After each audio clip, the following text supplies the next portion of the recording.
Hello and welcome to this video on the perfect drink for the middle of winter, mulled wine. Mulled wine is also called spiced wine, and regional variations have their own names, such as glühwein, glug, kohana vino, verino vino, grino vino, vino quente, quental, graiano vino, candola, vino navarro, Saverne vino, vinchod, foreltbor, and more. Although these are all not technically mulled wine, they're very similar in nature of what they are, and all have essentially the same process to make them, just slight regional variations which you may need to adjust our recipe for. While what we're about to describe, that being mulled wine, is less common in the Americas, Asia, Africa, and basically anywhere not continental Europe, it is still seen, mostly in older movies, books, and TV shows, but there are still places where you can get it. Although less common throughout the year, during winter there is an obvious surge in not just interest, but a degree of demand for a hot beverage, and mulled wine fits that to a T. Admittedly, supply is sometimes more of a challenge than the demand, as you need to serve it in an at least a minimally heat-resistant cup, which often is a glass cup, or at least something more solid than the easily disposable plastic cups and paper cups you see for things like coffee. It does mean you can find mulled wine at winter markets and bars, but you might struggle with either rubbish or other issues from using heavy-duty cups. If you're not out on the market and you want to try mulled wine, it is quite easy to make. In fact, it's very easy to make with a bit of care. The only challenge is getting all your ingredients together and trying to get the same flavour twice. The basic requirements are a reasonably strong red wine. A Merlot is often suggested for its very strong forward flavours that range from fruity to oaked. A Merlot is also a good option as it is comparatively cheap but a decent wine. A Shiraz is another choice that also works. You will now need spices. Your choice will vary, everything from giant sandworm vomit to more conventional herbs and spices of an earthly origin. A few examples will be cloves, star anise, pepper, cinnamon, orange, plums, lemon, mint, nutmeg, cardamom, and the list could go on. Essentially spices and herbs, and even some fruit that will have a long-lasting and solid flavour. Anything overly light or volatile will not work, as the preparation will drive the flavour out of your mulled wine, leading to nothing more than hot wine, and that's kind of a waste. Go with something that's not only going to have a nice strong flavour to it that will be held on to, but importantly one that you're going to find isn't extremely overpowering. So if you want to add orange, for instance, add only a little bit of orange, as it will overpower everything else. The same with other things as well. Also bear in mind that you probably want to go with more, say, earthy flavours, rather than something light and spicy. So, for example, mint can work, but we advise adding this at the end rather than during the heating stage.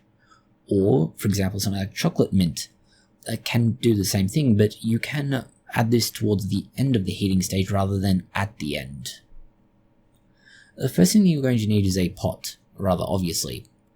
A pot, not pot, although that could theoretically be another herb you add, although does it count as a spice? Pour your wine into this pot, and then begin heating it at a low temperature. With your wine heating, get your spices together. We are using orange, star anise, and cloves. You can now take one of two approaches. Either simply dump the herbs and spices into the pot and let the heat do all the work, but this will take longer. Or you can break the spices down into smaller bits. This can be done by crushing, grinding, smashing, or whatever method you find most appealing. Just bear in mind that you need to add the herbs and spices done this way into something like a tea strainer or a mesh bag to avoid the small bits getting into the drink and being swallowed. They can be, and are, unpleasant when this happens, and rather ruin an enjoyable, relaxing, warm drink. And now you need to wait. It's very important not to boil the wine or get it too hot. In fact, the hotter the wine gets, the less alcohol will be present after a point. If it gets to a stage where you are evaporating alcohol, you've gone too far. If it boils, you have gone way too far.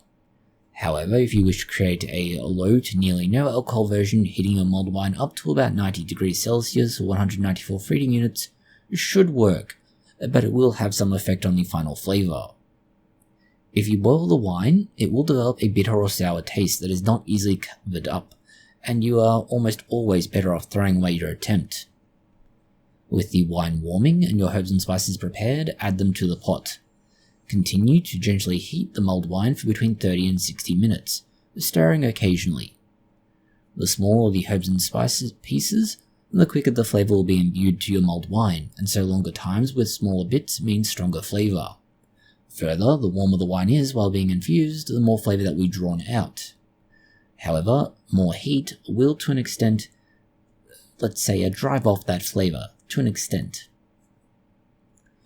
After the wine is warmed through and infused with your herbs and spices, it is for all intents and purposes mulled wine now.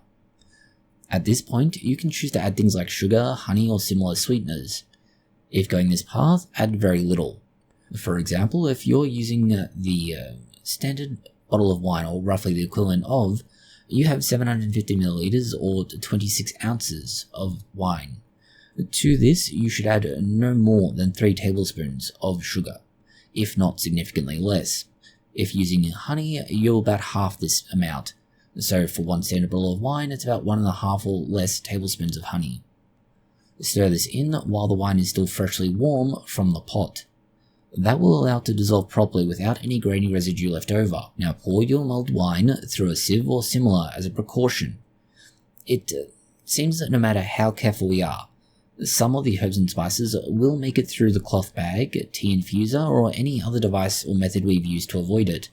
A mesh strainer does not fail, or at least has not failed yet. Your mulled wine is now ready for serving and should be served warm in most cases. It can be kept in the fridge and reheated, but this is probably not a good idea. In fact, it's a very bad idea. Heating and cooling cycles for any beverage, let alone one like this, are prone to microbial problems.